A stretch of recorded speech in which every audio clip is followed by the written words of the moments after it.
आज सुबह-सुबह सुबह ही क्या आज दिन में इतना बड़ा सरप्राइज़ मिला कि हम कुछ सोच भी नहीं सकते थे। मतलब हमको पता भी नहीं था कि इतना बड़ा सरप्राइज़ मिल जाएगा। फिलहाल बताते हैं आगे कि क्या ही सरप्राइज़ था। इत आज मेहंदी लगा रहे थे क्योंकि मेरे पास मेहंदी लगाने के लिए कोई थी नहीं, जो मेरे को मेहंदी लगा दे, इसलिए हम खुद ही मेहंदी लगाए हैं और जैसे-तैसे लगा लिए, लेकिन ठीक ही लगा है। अभी भी नहा कर के आए हैं और सरप्राइज़ ये था कि आज ही वट सावित्री के दिन ही मेरे हस्बैंड जी छुट्टी लेकर के आए। इस बात से हम इतने ज़्यादा खुश थे, इतने ज़्यादा कि मेरा तो आज वट सावित्री का पूजा करना सफल हो जाएगा। मम्मी को प्रणाम किए हस्बैंड जी और उनके बाद फिर हम अपने हस्बैंड को प्रणाम किए। वो थोड़ा रेस्ट कर रहे थे, तब तक हम अपना कपड़ा निकाल लिए थे जो पहनना था पूजा में। वही साड़ी गिरने को आया था, लेकिन कोई नहीं। श्रृंगार बॉक्स में निकाले थे क्योंकि श्रृंगार बॉक्स में ही सारा मेरा सामान था। हम चेंज करके अभी बस बैठे ही थे रूम में कि मेरा गजरा हस्बैंड जी बना दिए थे आज। बस वही गजरा को वही सेट कर रहे थे, मेरा जूड़ा भी वही बना रहे थे। जैसे भी उनको बनाने को आ रहा था कर दे रहे थे क्योंकि अकेले करने में बहुत ज़्यादा मुश्किल हो जाता है। जूड़ा ठीक से मेरे से बन नहीं पाता है। हस्बैंड जी का सपोर्ट था तो वो कान का छल्ला पहना दे रहे थे और गजरा भी लगा दे रहे थे। तो बहुत अच्छा लगा हमको कि चलो आज के दिन में इतना सपोर्ट कर दे रहा है, बहुत अच्छा लग रहा है। सबसे स्पेशल बात तो ये है कि आज तो मेरा फास्टिंग था ही था, साथ में मेरे हस्बैंड जी भी मेरे लिए फास्टिंग रखे हुए थे। प्रॉपर्ली आज वो दिन भर कुछ भी नहीं खाए हैं और अभी तक 12:30 हो गया है, अभी तक कुछ नहीं खाए हुए हैं। अब रेडी हो चुके हैं। ये देखिए मेरा साड़ी ठीक से पहनने को नहीं आ रहा था मम्मी को देख करके और बस इस तरह से हम सीधा पल्ला हम पहनने की कोशिश किए हैं, पर फिर भी ठीक-ठाक हो गया है। रेडी होकर के आए हैं, हस्बैंड जी बहुत हेल्प किए हैं पहनने में और पिन लगाने में तो खास करके अकेले से तो पिन सेफ्टी पिन होता ही नहीं, लगता ही नहीं, पिन अप कहीं नहीं हो पाता है, तो हस्बैंड जी बहुत हेल्प कर दिए थे और देख रहे थे कि सब तुम्हारा जुड़ा वगैरह सब ठीक है ना?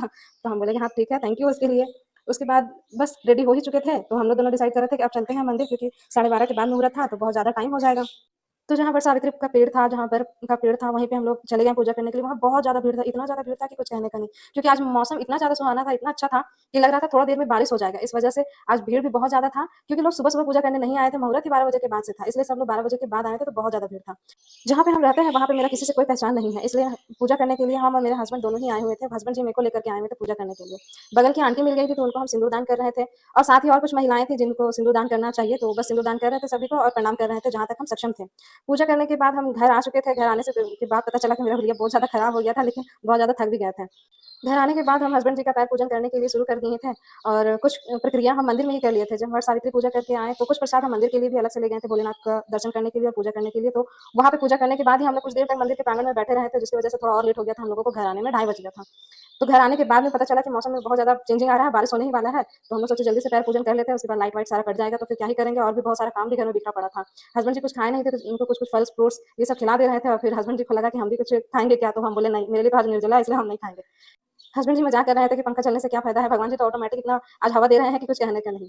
पूजा करने के बाद हम उनको प्रणाम कर लिए अच्छे से, वो अच्छे से बहुत अच्छे से आशीर्वाद दे रहे थे। बड़ा शर्म भी आ रहा था लेकिन पूजा है, करना है, विधि-विधान है, ये सब पूरी तरीके से करना है इसलिए हम लोग भी कर रहे थे दोनों। पूजा और पैर पूजन करने के बाद हस्बैंड जी मेरे को ये गिफ्ट में दिए हैं। क्या था इसमें तो पता ही है, डब्बा देख के पता लग गया था कि ये चूड़ी है। लेकिन चूड़ी बहुत सुंदर था और रेड कलर का था। आज के दिन में अगर पति के हाथ से चूड़ी मिल जाए, कुछ सुहाग का चीज़ मिल जाए तो और क्या ही चाहिए। और फिर बाद में निकाले एक बिंदी।